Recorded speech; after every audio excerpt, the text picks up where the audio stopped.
Okay, so now that you have this part done, now we're going to finish on our final. Okay, so this is all the lines that are glued and they're dried. And see, I already started making my red section here, which it follows the same as what I did here. So that's why you're doing all this. It's mapping out, planning, so that when you go to here, you know what you're doing, because you can't erase the chalk pastel. Okay, and it's rather messy. I just did that, and I already had this on my hands. So you just want to make sure that you have it ready and ready to start here. So I'm gonna go with orange next. So I have my orange and white and black, just like you did with the colored pencils. But now we're going to be able to blend a lot better than we did with the colored pencils. Okay, so I'm just gonna move this over, and you're just paying attention where you mapped things out. So where it's just orange, I'm gonna do those spots first. Now, like in some areas, like this is really small, you may not be able to get into it very well. Just try to maybe use like the corners of this, okay? Because sometimes either it's not a big space or you have a lot of glue there. It's fine. Okay, so this part's going to be just orange. So really just laying down a lot of color right now. Okay, I'm not worried about trying to make it like perfect right away. I just want to get the color on there. And then this part is orange as well. Okay, so it's gonna be a little rough at first. Okay, so you kind of, with the chalk pastel, you kind of have to build it up. I also take, this is just a tissue, especially with the glue, sometimes it's hard to get close to the edges. So this will help smear it a little bit to make sure it's getting everywhere it needs to go. And it does come off rather easily. So if you keep smearing too much, you're taking pretty much almost all of it off. Also, what you can do is you need to go like this. You can see my dust from before. It's definitely going to get dusty. So I'm just gonna put a little bit more back on and build this back up again. So I would suggest starting with just the plain color with no white or black, just to get you started.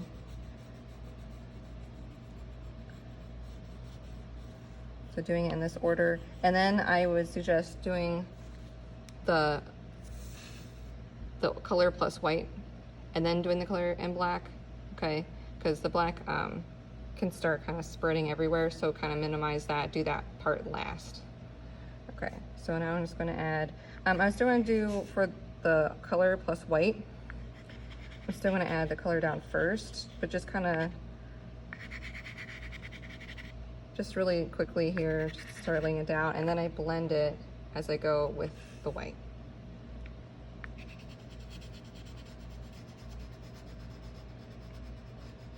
Okay, and I'm really pressing a lot with the white, and like even swirling it, so that way it's really kind of going around everywhere. So with the chalk, it's messy, it's a little more give and take, because sometimes you put it down like this, I still feel like that's not enough color right there. I know there's a bit of a glob of glue, but I just kind of want to see if I can get a little bit more orange on there. So you might need to kind of fiddle with it a little bit to get it how you want. And then, okay, so this part, and again, there's a lot of dust laying on here. You can see how much dust came off. And now the last part, same thing with the orange and black. I'm gonna put some orange down and then the black.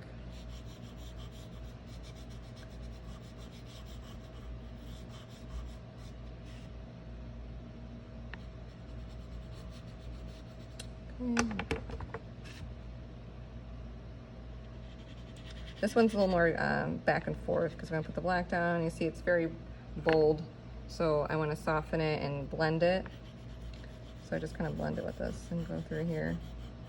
So the important thing that I want to stress is not only you're just following what's on here, but just paying attention to this. I should see a definite difference between where you've added black or you've added white, or it's just the plain color. Okay, there should be 3 different values. Okay, remember value is the lightness and darkness of a color, because this is all orange. It some are lighter and some are darker, okay? But it's all the same color. So that's really what I'm stressing, is I can see the difference between those three. And then also, when you're adding the white or the black, it shouldn't be just all white or all black. You should just be thinking about you're making, you know, the color darker, you're making it lighter. Okay, so I have a lot of buildup of dust. I'm just gonna do that again. I try to keep it in one area, so when you go to clean it up, you keep it over there, and also you don't want to do it closer to you where you're gonna get it on your clothes. So put it up here, I'm not gonna get it on me. You're gonna get fingerprints along the edge. I'm trying not to touch inside the circle. Okay, but we are going to color the outside too. So don't worry about that part. So if you do have to touch it, try to keep it like to the edges. Okay, and then if you still need to, you know, use the tissue to help wipe up a little bit, to help get in little crevices and stuff. But you can kind of see it starts kind of relating to painting. You're thinking about the area, shapes, okay, of color and value. Okay, so that's what we're gonna work towards. Okay, so you're gonna keep doing that, and I'll do the whole thing, and then again I'll take a picture of that.